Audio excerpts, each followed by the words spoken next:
Meus irmãos, pergunta 88 do Catecismo Maior de Westminster é a seguinte: o que sucederá imediatamente após a ressurreição? Essa é a pergunta. E a resposta é: imediatamente após a ressurreição, seguir-se-á o juízo geral e final dos anjos e dos homens. Desse dia e hora nenhum homem o sabe, para que todos vigiem, orem e estejam sempre prontos para a vinda do Senhor. Então, vamos às referências bíblicas. Peço que os irmãos abram na segunda carta do apóstolo Pedro, capítulo 2, versículo 4. 2 Pedro 2, 4.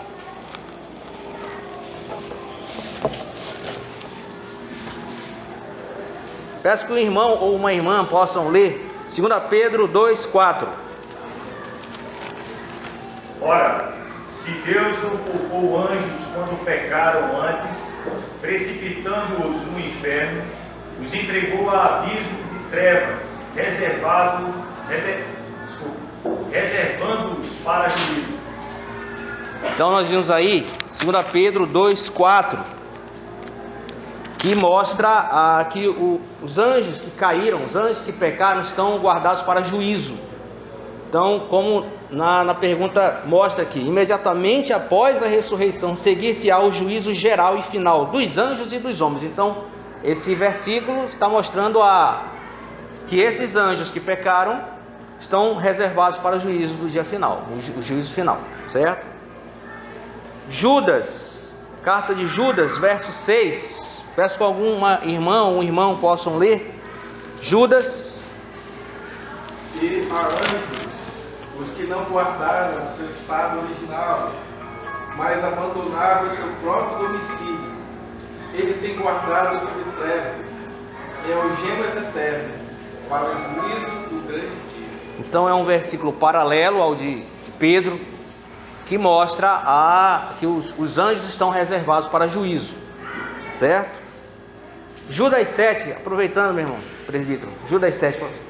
Como Sodoma e Gomorra, e as cidades circunvizinhas, que havendo se entregado à prostituição, como aqueles, seguindo após outra carne, são postas para exemplo do fogo eterno, sofrendo punição. E também ele cita o verso 14 e verso 15, por favor.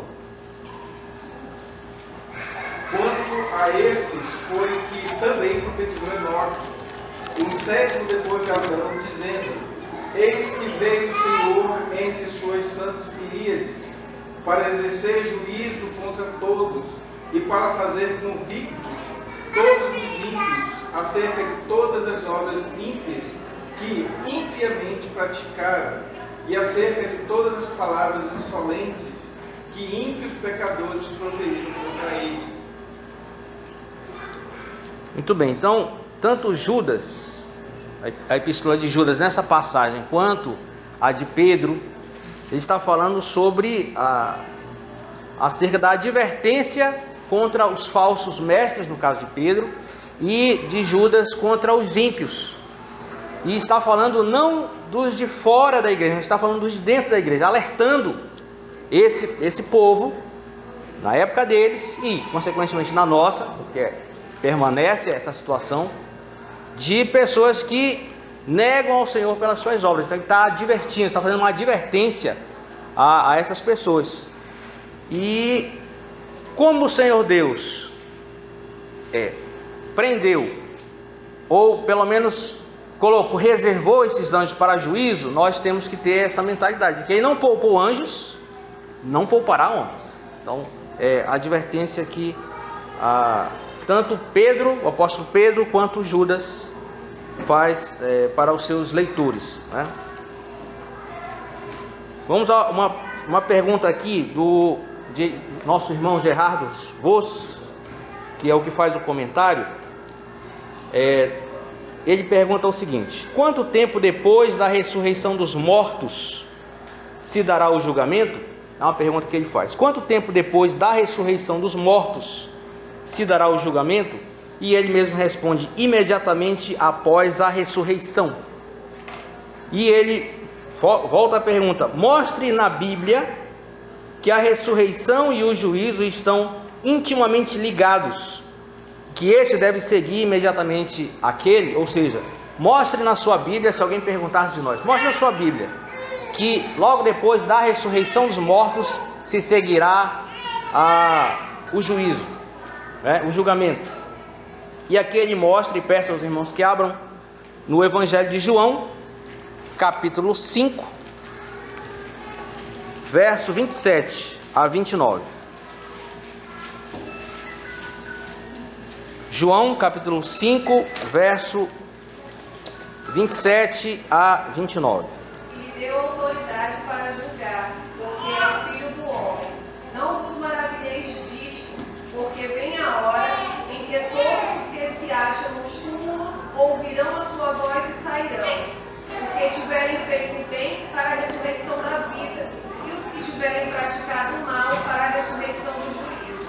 Muito bem, então nós observamos que o Senhor Jesus, falando aqui com autoridade, ele diz que logo em seguida, esses versículos estão um em sequência do outro. Então, por aí nós observamos que logo depois da ressurreição haverá o juízo, certo? Alguma pergunta, alguma dúvida dos irmãos até aqui? O Senhor Jesus prediz que chamará a todos quantos estão sepultados, e eles ouvirão a sua voz e sairão. E ele mesmo declara que eles sairão, uns para a ressurreição da vida e outros para a ressurreição do juízo. Se o juízo não ocorrer imediatamente à ressurreição, esses versículos não poderiam associar esses dois eventos intimamente. Então, estão interligados. Não há uma espera. Logo depois da ressurreição haverá o juízo.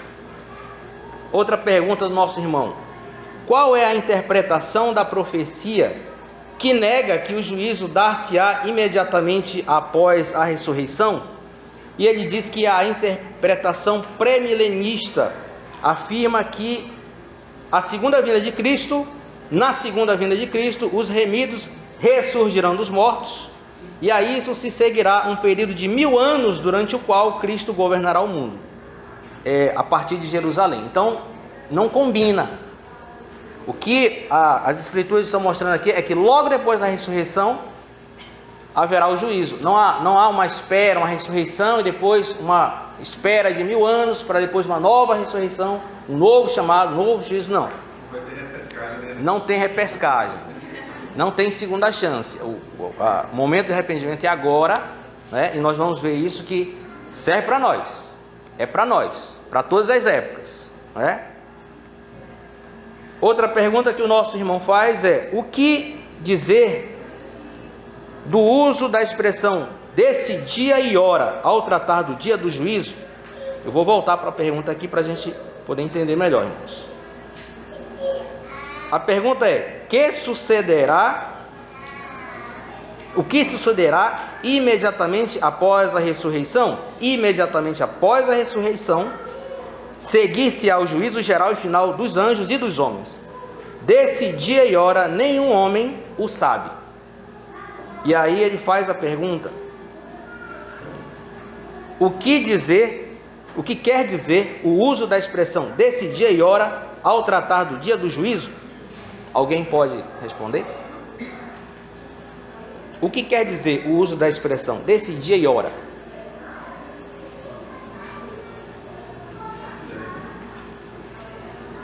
A expressão desse dia e hora significa que o juízo vai começar num tempo definido, específico. Não é uma coisa solta. Quando a Bíblia fala sobre o juízo, haverá um dia, vai ter um dia, não é uma coisa solta.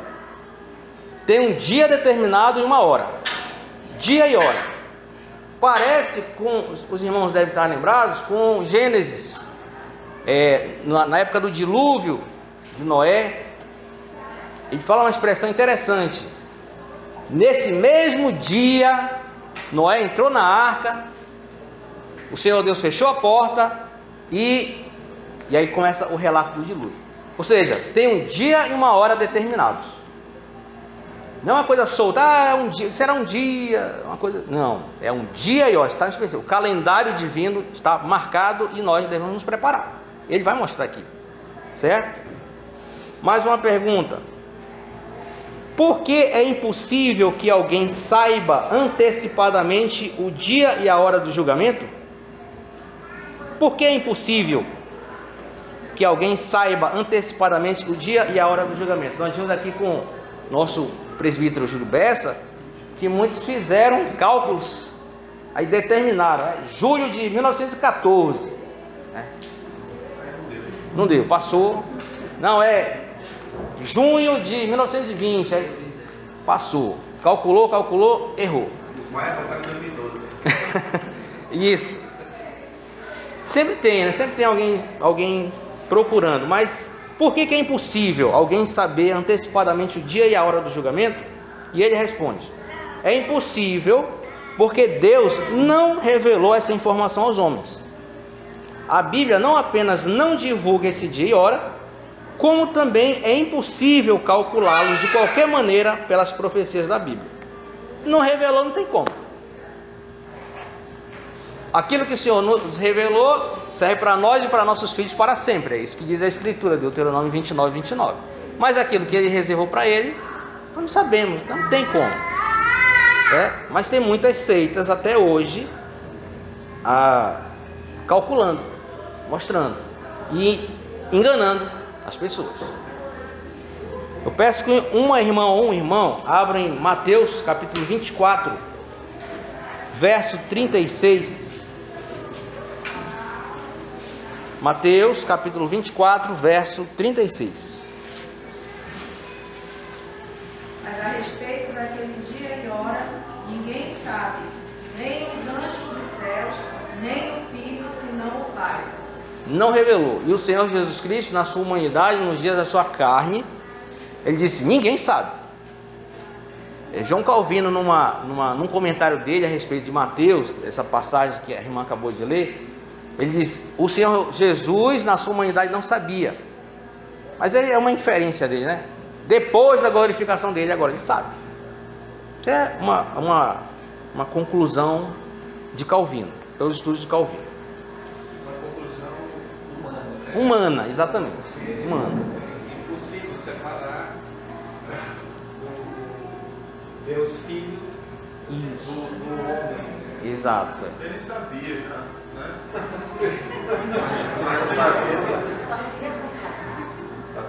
Não, ele não sabia. É uma coisa complicada,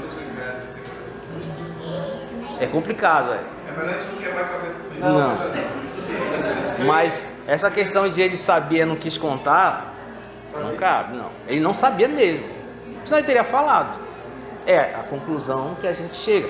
Porque, olha, em algumas passagens, os presbíteros me corrigem aqui, algumas passagens o Senhor Jesus mostra a humanidade dele. E não sabe realmente. Por exemplo, aquela fé que o centurião mostrou. Senhor, não vá até lá à minha casa.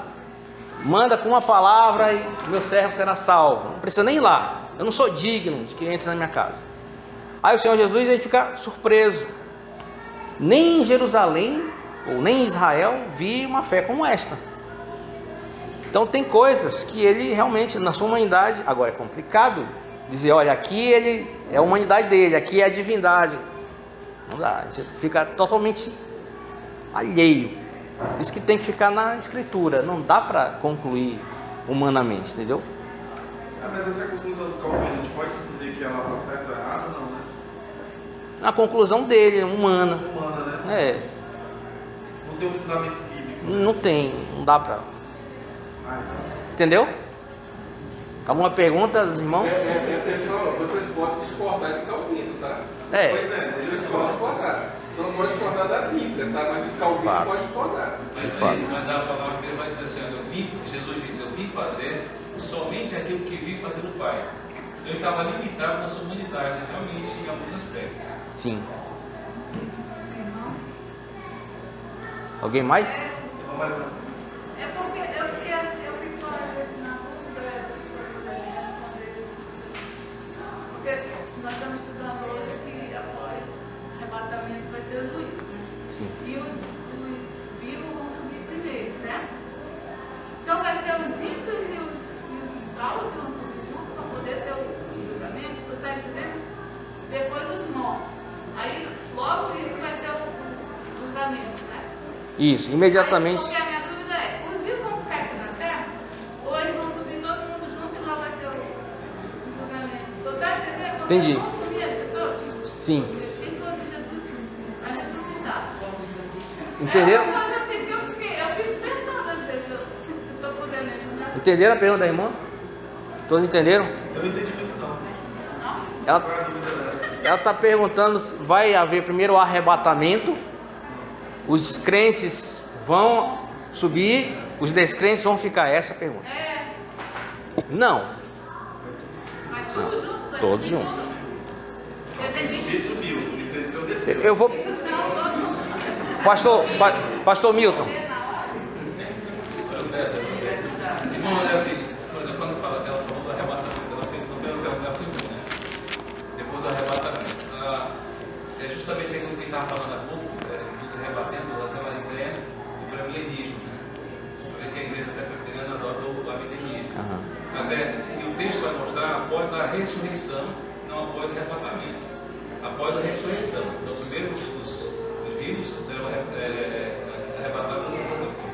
Mas a ressurreição, então veja, a ressurreição dos salvos e depois a ressurreição dos não salvos. Né?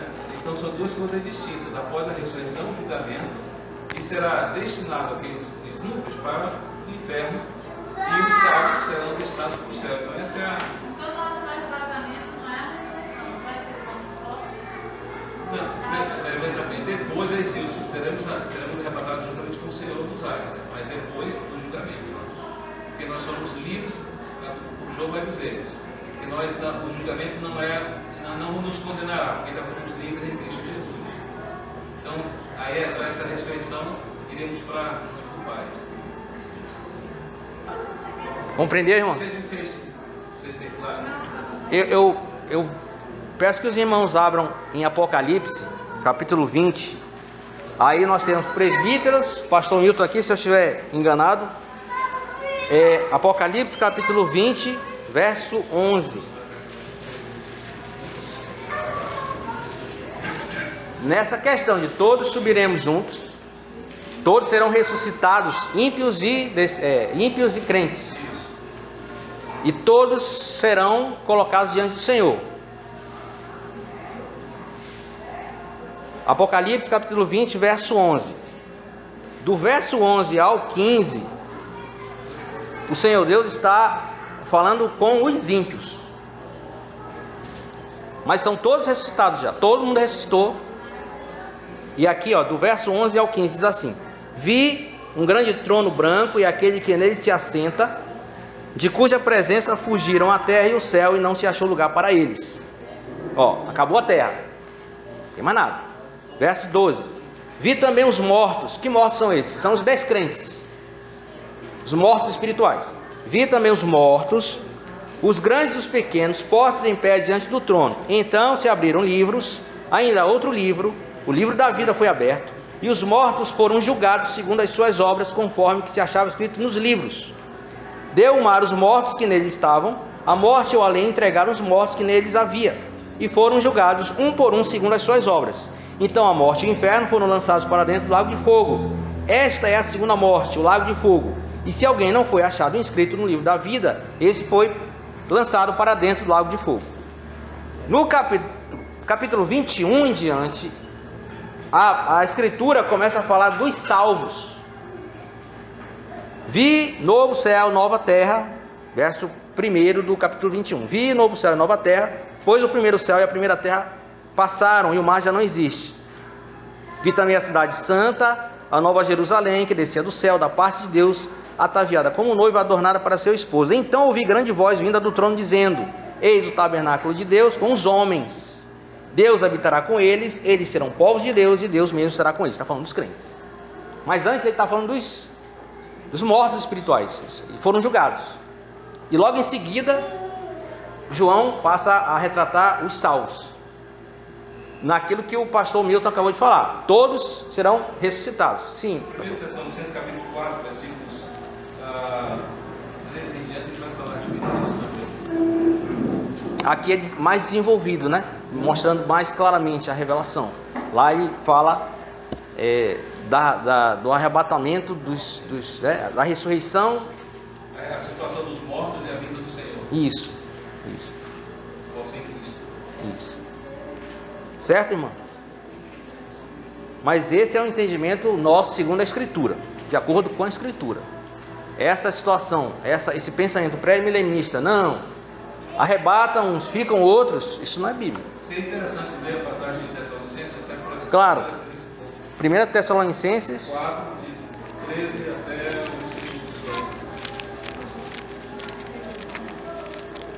18. 1 Tessalonicenses 4, verso 13, né? Diz assim: não queremos, porém, irmãos, que sejais ignorantes com respeito aos que dormem, para não vos entristecerdes como os demais que não têm esperança. Pois se cremos que Jesus morreu e ressuscitou, assim também Deus, mediante Jesus, trará em sua companhia os que dormem. Ora, ainda vos declaramos por palavra do Senhor isto: nós, os vivos, os que ficarmos até a vinda do Senhor, de modo algum precederemos os que dormem. Porquanto o Senhor mesmo, dada a sua palavra de ordem, ouvida a voz do arcanjo e ressoada a trombeta de Deus, descerá dos céus, e os mortos em Cristo ressuscitarão primeiro. Depois, logo em seguida, depois, nós, os vivos, os que ficarmos, seremos arrebatados juntamente com ele entre nuvens, para o encontro do Senhor nos ares, e assim estaremos para sempre com o Senhor. Ressuscita primeiro, né, os mortos, e nós, se estivermos vivos, seremos arrebatados.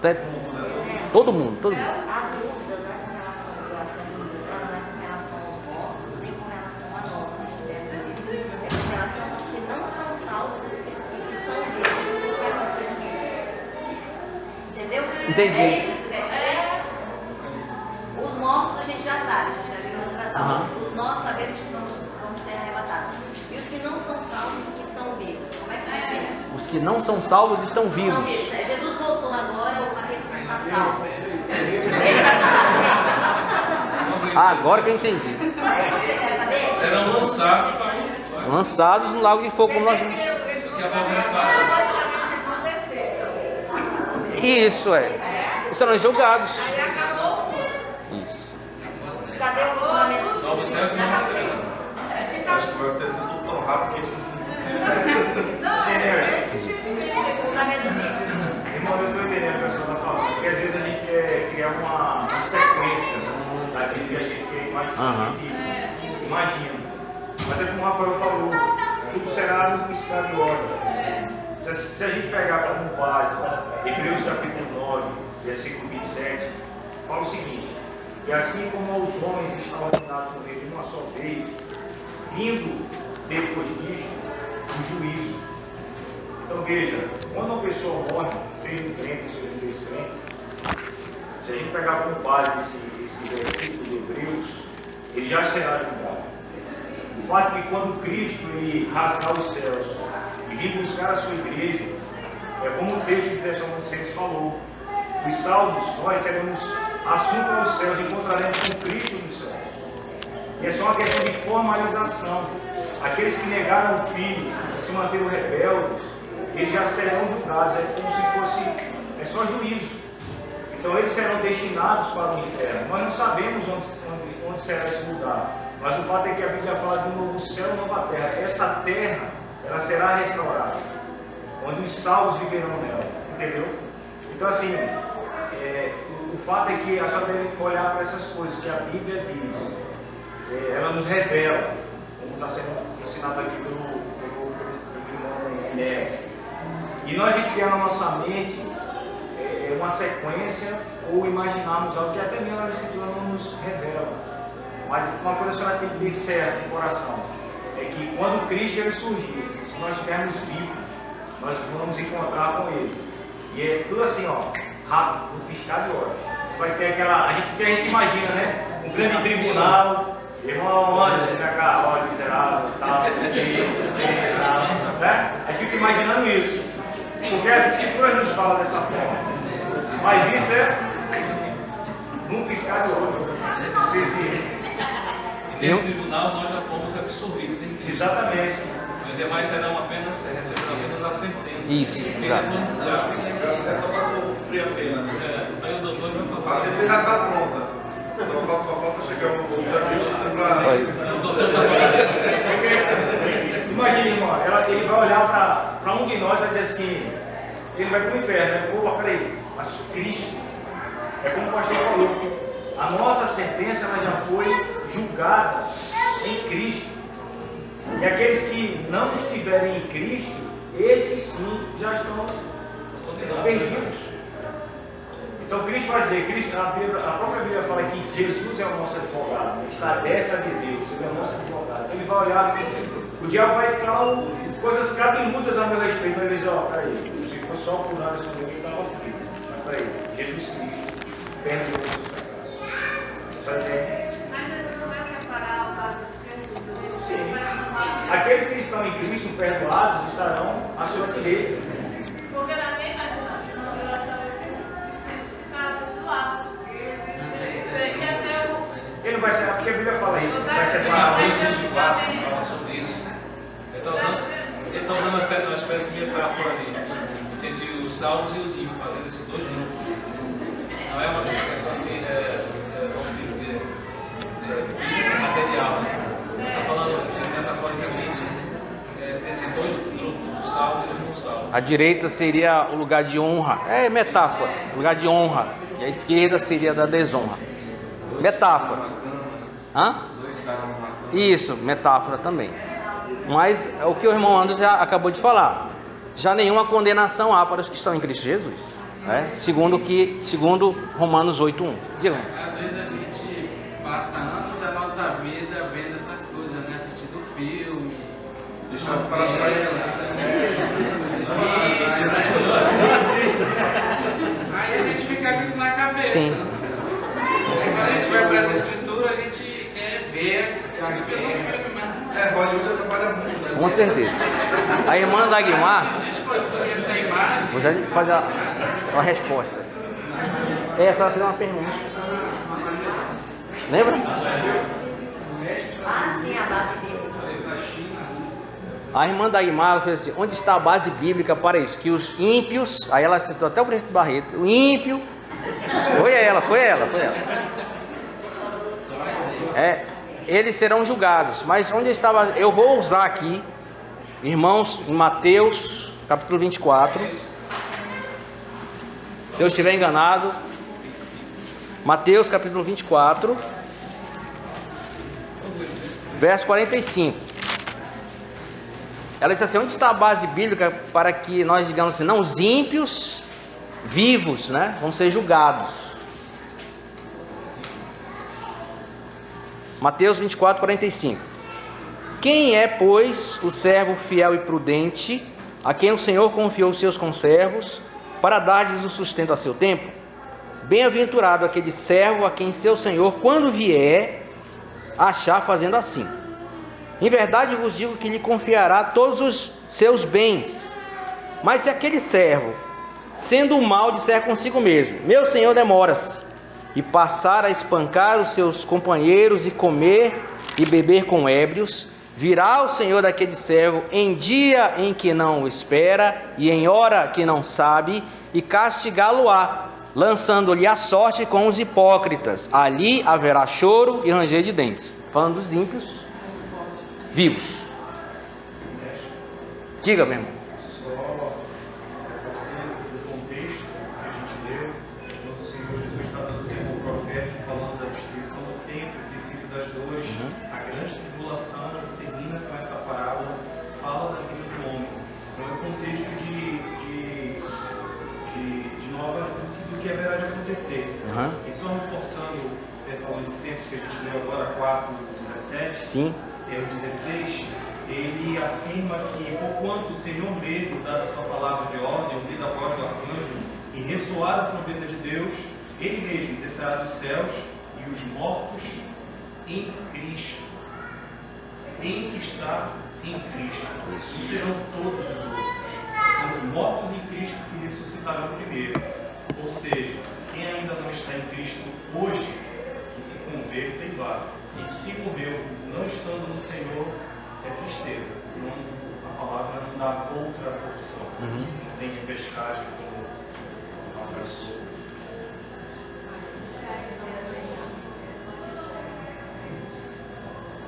Mais uma pergunta aqui do nosso irmão Gerardo Voss. Como não podemos saber o dia e a hora do juízo com antecedência, qual deve ser a nossa atitude para com o julgamento por vir? Ele já deu a dica. Posso tentar? Pode. Viver como se fosse hoje. Viver como se fosse hoje. Mais algum irmão? Irmã quer falar? Qual é a nossa atitude?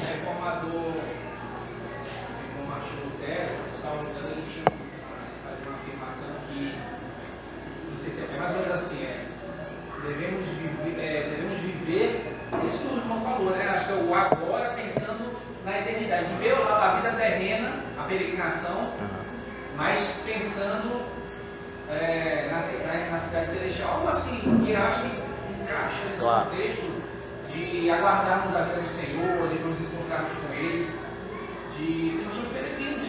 Sim. Então, a nossa vida é passageira aqui do Senhor na terra, mas sempre devemos ficar focados no céu. E às vezes nós perdemos muito tempo pensando nas coisas terrenas e esquecemos do Senhor. Com certeza. As agulhas da vida vão nos populando, então a gente acaba esquecendo. Sim. Sim. O lar celestial com o Senhor Jesus. Com certeza. O próprio Paulo traz essa conclusão depois de. No capítulo 4, ele fala sobre a vida do Senhor, no capítulo 5 ele diz: Mas vocês, irmãos, não estão nas trevas para que esse dia os surpreenda como ladrão. Vocês todos são filhos da luz, filhos do dia. Não somos da noite nem das trevas. Portanto, não durmamos como os demais, mas estejamos atentos e sejamos sóbrios. Se a gente sabe dessa verdade, a gente não fica parado esperando que esse evento chegue, né? Nos pega de surpresa. Como o próprio Cristo falou em várias parábolas, como a parábola das 10 virgens. A gente tem que viver esperando por esse dia, ansiando e pedindo ao Senhor que seja logo, seja breve. Sim, com certeza. Vai, Lino. A gente lembrou agora aqui que uma das 70 resoluções de John Edwards era justamente o programa, né? Que era viver como se ele estivesse vivo. Sim, ótimo. Tem que ser a nossa, deve ser a nossa atitude, realmente. Ele... Acrescente mesmo. 2 Pedro 3, 14, por essa razão, mas esperando estas coisas, empenhados por seres achados por ele em paz, sem mácula e irrepreensíveis, tende por salvação a longanimidade do nosso Senhor. Igualmente, nosso amado irmão Paulo escreveu, segundo a sabedoria que lhe foi dada. Ótimo. E a pergunta do irmão, a próxima pergunta que ele faz, baseado no que a gente está estudando, e tem muito a ver com o que os irmãos acabaram de colocar aqui, é a seguinte, a pergunta dele: é possível que a segunda vinda de Cristo, a ressurreição dos mortos e o dia do juízo ocorram durante a nossa vida, a vida das pessoas que vivem agora? É possível? Claro. Claro. Eu fico pensando aqui nos irmãos do primeiro século, né? Que não podiam se reunir assim. Era escondido nas casas. E muitos eram presos, mortos. E me lembrei agora que o orfanato como a gente conhece, começou lá nessa época. Porque muitos pais, muitas mães eram mortos e as crianças ficavam. Então o orfanato começou com os cristãos. Não no sentido que é hoje. O pai está vivo, a mãe está aí, joga o menino. Órfãos de pais vivos ou de mães vivas. Mas o orfanato era de fato assim. Os irmãos eram mortos e as crianças ficavam. E os demais irmãos cuidavam. Imaginem isso. Então na cabeça deles é assim, vai acabar, o Senhor vai a qualquer momento. Porque olha só a matança que está acontecendo. Na época da reforma, muitos irmãos sendo mortos, perseguidos, gente fugindo. Calvino era fugitivo. Foi para Genebra como fugitivo. Exatamente, na cabeça deles o mundo vai acabar, o Senhor vai voltar. E muitos irmãos hoje, na África, na Ásia, não tem oportunidade de se reunir assim. Você entra na igreja, não sabe se vai voltar para casa, é preso, é torturado, some, não sabe para onde foi. E na cabeça do irmão desse, o Senhor vai voltar. Mas essa deve ser a nossa atitude. de que ele pode retornar na nossa época. Muitos irmãos pensam assim hoje, e nós temos que pensar assim também, claro. Sim, meu irmão. Isso aí quebra o famoso ditado de certo mesmo só morte. Com certeza. Ou seja, não é tão certo assim. Sim. Sim, exatamente. Por isso as advertências, né? Mateus 25, das 10 virgens, né? Que demora muito tempo, aí umas ficam negligentes. Aí o noivo volta e aí elas tentam, não tem mais tempo. Tem esse aspecto. Tem a questão também que para aqueles que já morreram, Jesus já voltou, porque depois da morte segue-se o juízo. Assim você não tem mais como refazer os erros que cometeu aqui nessa terra. Então acabou, né? Porque a gente às vezes fica assim, quanto tempo a gente ouve que Jesus vai voltar e ele não voltou. Mas o juízo veio para aqueles que morreram. E a qualquer momento nós podemos sair dessa terra e, de certa forma, é um encontro com Deus que nós teremos, né? De depois da morte seguir o juízo. Então Jesus já voltou para aqueles que morreram. Pelo menos na minha cabeça, eu penso mais assim, a minha maior preocupação é de que, mesmo que ele não volte na sua segunda vinda, quando eu partir dessa terra, como eu estarei para o encontro que eu terei com ele? Eu acho que tem muita coisa que a gente não consegue saber como que vai ser, se os olhos vão ver, se todo mundo vai ver ou não, mas uma coisa que é certo é que quando eu partir daqui, o juízo virá para a minha vida, né? Eu tentar com a vida digna, né? Correta, para ter esse encontro com Deus e deixar conta daquilo que eu fiz. Sim, claro.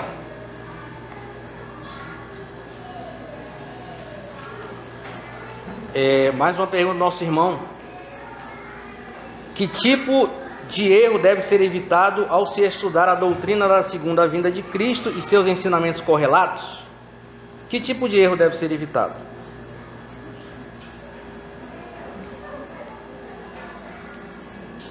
Aqui em 1 Tessalonicenses 4, que nós já lemos,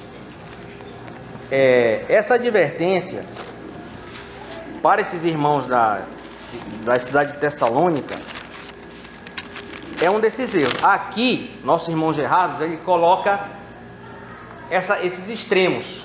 Ou a pessoa estuda demais a doutrina dos últimos dias, que a gente chama de escatologia, e esquece do resto, né, do ensinamento, ou então foca demais nos demais ensinamentos e esquece da doutrina dos últimos dias. Tem esses dois extremos.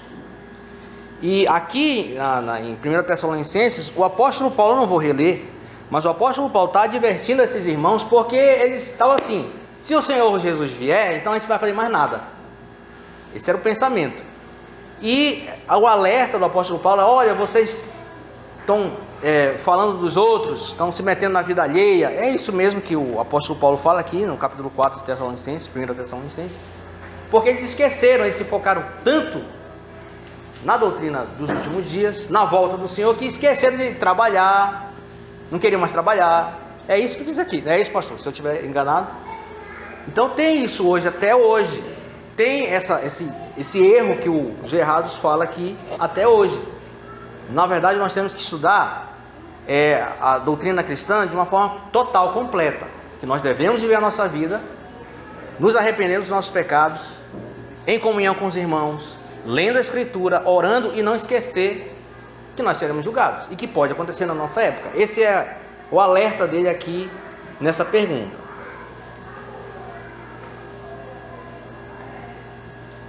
Mais uma pergunta do nosso irmão: quem deverá ser o juiz de toda a raça humana? Essa é fácil. Quem será o juiz de toda a raça humana? Para reforçar, ou para fundamentar biblicamente, vamos abrir Evangelho de João, capítulo 5.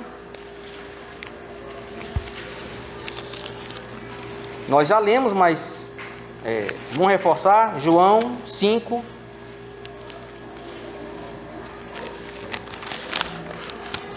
verso 22.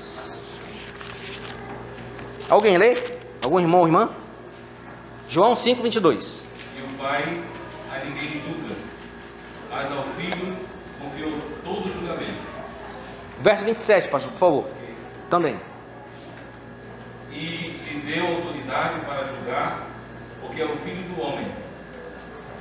Ele é o nosso juiz. Interessante, né? Ele é o nosso resgatador e ele mesmo é quem vai julgar. Ele é o Salvador e o juiz. Agora, no tempo da graça, ele chama para o arrependimento, salvação. No último dia, juízo. Não tem repescagem. Acabou o tempo. E a última pergunta do nosso irmão: por que razão Cristo está especialmente qualificado para ser o juiz da raça humana? Por que ele está qualificado? A autoridade que o Pai deu a ele. Porque ele é perfeito. Ele está certo. Ele responde: porque ele é duplamente Deus e homem, com essas duas naturezas unidas em uma única pessoa. Por ser Deus, ele conhece e sabe de tudo que já ocorreu, e por ser homem, ele passou pela tentação e pelo sofrimento, mas sem pecado, e por essa causa ele está sobremodo qualificado para exercer um julgamento justo, que é o que nós vemos lá em Apocalipse 5. Aí eu peço que os irmãos abram para a gente finalizar. Se algum irmão quiser falar alguma coisa, uma irmã fazer uma colocação, vamos fundamentar biblicamente isso, né, irmã? Que ele é qualificado. Apocalipse capítulo 5.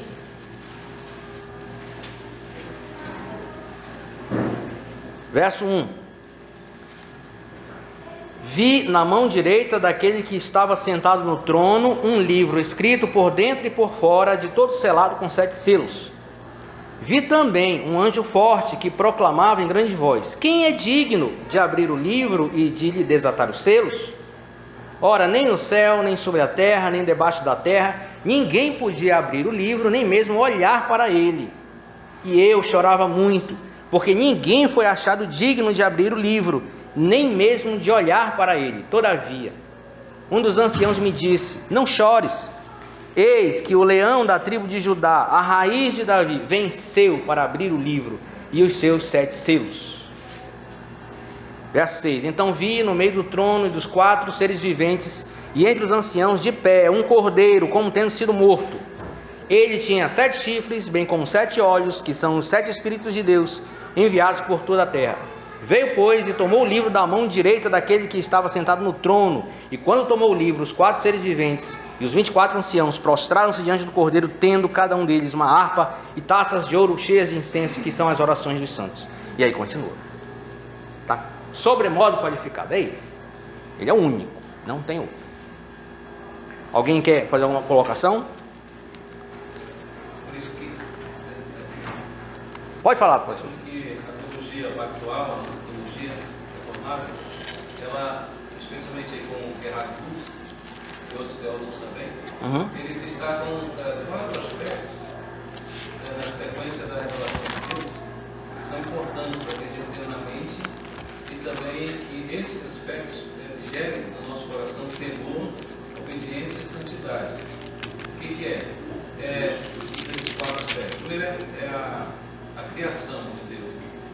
Segundo é a queda. Terceiro é a restauração, ou no sentido da redenção. A redenção. E a consumação. Sim. Esse é um aspecto que está acontecendo, que está sendo desenvolvido por Deus. E haverá o tempo do fim, haverá a consumação dos séculos. Nós devemos estar preparados para isso. Interessante quando a gente olha, como você citou, no livro de Atos, por exemplo, eles estavam preparados para isso, embora o pensamento deles fosse naqueles dias, né, a vinda do Senhor. Isso. E deve ser esse nosso pensamento. Nosso pensamento deve ser: pode vir hoje o Senhor. Eles estão certos nesse aspecto. Alguém pode dizer assim: eles ficaram frustrados porque morreram, né? Eles não ficaram frustrados porque morreram, né? E Jesus não voltou. Mas, no certo sentido, para eles não voltou, como disse a irmã, né? Mas também na igreja de Tessalônica havia essa expectativa também. E o que a gente vê na Tessalônica parece uma igreja um pouco mais madura, embora eu acho depois de Atos, né? Mas um pouco mais madura nesse sentido, embora tinha algumas questões, como nós também temos hoje. Mas o fato a recomendação de Paulo é que tem uma vida de temor, de santidade, da expectativa da volta do Senhor. e cultive essa esperança que move o nosso coração, que nos sustenta pela graça de Deus, esperando a volta do Senhor. Né? E vamos passar por aflições, tribulações, dificuldades, mas nada vai demover do nosso coração essa expectativa da volta do Senhor. E a certeza que nós estaremos com Ele para sempre. Amém. Diga, irmão. E assim, só para colaborar, esse é um tempo que Deus ele realmente ele veio provar nossos corações, né? A gente estava conversando a respeito da palavra que nós estamos dando agora pela manhã, e o Senhor mostrou, né, a nós, assim, igreja do Senhor, porque o mundo realmente eles não têm uma esperança, a esperança deles é morta. Sim. E nós proclamamos essa esperança viva de novos céus e nova terra, mas o Senhor provou o nosso coração. Enquanto teremos essa morte. E nós vemos a igreja desesperada. E assim, eu, Silvânia, tive uma conclusão que realmente é como se nós não crescêssemos nesse novo céu e nova terra, nós proclamávamos, como nós proclamamos, nós estamos ouvindo, e nós queremos, por meio da fé, que existe um novo céu e nova terra. E eu creio que o Senhor chamou, né, a atenção nossa e está chamando diante da morte, né, da mortandade que assolou o mundo, né, para que realmente nós estejamos crendo naquilo que nós estamos profetizando. De fato. Diga, irmão. Só uma palavra. Sim. Maranata. Bem, sim. Amém. Bom, para finalizar, pode indicar ali, pode. Em relação à irmã, não a irmã Marilane, mas para todos nós, esse é um livro, nosso irmão já está na glória, é o William Hendrickson, Vida Futura. Se puder adquirir, fala exatamente sobre isso, a nossa doutrina, e fala bem detalhado, bem fundamentado na Escritura, mostrando esse ensino que nós estamos vendo aqui. E mais interessante que ele fala o seguinte, nesse livro, baseado no que nós vimos hoje pela manhã, Salmo 71, aquele homem idoso, em sofrimento, ele lembra, e tem uma lembrança de que o Senhor o socorreu no passado, e ele ora, ele pede ao Senhor no presente, para que ele o assista. E no final, interessante, ele diz assim no verso 23, Salmo 71, 23, os meus lábios exultarão quando eu te salmodiar, também exultará a minha alma que remiste. E no verso 20, como foi muito bem colocado, é que ele estava pensando na ressurreição. Verso 20, tu que me tens feito ver muitas angústias e males, me restaurarás ainda a vida e de novo me tirarás dos abismos da terra. Ressurreição, né? Então a palavra do irmão William Hendrickson é que o crente verdadeiro, esse que aguarda o Senhor, é essa, de no passado, quando ele olha para o passado, ele é agradecido pelo que o Senhor Deus fez por ele. No presente, ele é uma pessoa tranquila no Senhor, apesar das tribulações, ele é tranquilo, porque quando ele ora, ele sabe que o Senhor Deus o ouve. E em relação ao futuro, ele é confiante, ele sabe para onde vai, por causa da obra do Senhor. Então, guardar essa mensagem do irmão. Passado, em relação ao passado, nós somos pessoas agradecidas. Em relação ao presente, nós somos pessoas tranquilas no Senhor. E em relação ao futuro, nós somos pessoas confiantes nele. Certo? Mais alguma colocação dos irmãos? Diga, meu irmão. Sobre a nossa encontrar uma palavra assim, mais acessível. Essa esperança, essa confiança que nós aguardamos no Senhor, a sua vinda, estar com Ele, ela é dada pelo próprio Senhor ou há da nossa parte alguma responsabilidade? Total responsabilidade da nossa parte. Soberania de Deus, responsabilidade humana. Soberania de Deus porque Ele age e coloca isso na nossa mente. Não brotou de nós essa confiança. Dá direito para nós ficarmos de forma... Mas é responsabilidade nossa. Total. Esse vigiar e orar que o Senhor fala diz respeito a nós. É responsabilidade nossa. Como se fosse uma ordem, olha, vigiar e orar. É um imperativo, né? Não é o Senhor que vai orar por mim. Eu é que tenho a responsabilidade de orar, né? Cuidar das minhas atitudes, enfim. Responsabilidade humana. Eu particularmente, às vezes é tanta preocupação, é tanta coisa acontecendo que eu mesmo, às vezes, até esqueço que o Senhor, no lugar onde de repente tem aquele rombo assim, meu Deus, e as dificuldades vão nos... Sempre é bom o cristão viver, assim, ninguém quer viver constantemente em provação, né, em tribulação, mas hoje eu posso dizer que isso nos coloca muito próximo do Senhor. Sim. Eu acho, até falo para minha esposa, olha, quando tem as coisas muito boas assim, fica com o pé atrás, porque isso é uma tendência do ser humano baixar a guarda, entrar no Senhor, né? Então as coisas muito boas, assim, eu sei que Deus dá os refrigérios, o Senhor sempre dá, mas aí essa questão da vigilância, de estar pensando sempre no Senhor, no céu. Responsabilidade nossa de orarmos por nós mesmos e pelos irmãos, né? Não sabe a dia a dia dos irmãos. Responsabilidade também de orar pelos irmãos. Bom, é isso, meus irmãos. Peço que o presbítero, nosso irmão Raimundo Barreto, ore para finalizar. Oremos, irmãos. Senhor nosso Deus, nosso Pai, queremos louvar e te agradecer o nome, porque, ó Pai, tu és digno de receber todo o nosso louvor e toda a nossa adoração. Porque verdadeiramente importa que tu venhas a crescer e que nós viemos a diminuir. Queremos, ó Pai, te agradecer por esse momento de aprendizado, de edificação através da tua palavra, que é viva e que é eficaz. Mas, ó Pai, que possamos não ser somente ouvintes. Queremos pôr em prática aquilo que temos ouvido de ti. Que possamos, ó Pai, sair daqui não somente cheio do teu conhecimento, que é importante, claro, mas queremos, ó Pai, ser verdadeiramente praticantes da tua palavra. Ó Deus, continua conosco, nos abençoando a tua igreja, e que possamos, ó Pai, estar sempre colocando diante do Senhor as nossas dúvidas, as nossas inquietações, as nossas petições também, ó Pai, porque temos a certeza, a convicção que teu Deus tem cuidado todo especial por cada um de nós, mesmo se nós merecermos, que tu possas estar continuando abençoando essa tua igreja, e que, se for a tua vontade, ó Pai, que possamos estar reunidos também mais tarde, à noite, também prestando culto e celebração ao teu nome. Tudo isso que fazemos, ó Pai, queremos continuar fazendo, é sempre o louvor da tua glória. Sei com cada um de nós. Agradecemos por esse momento. É o que eu te oro, cheio de gratidão, em nome de Jesus Cristo. Amém. Amém.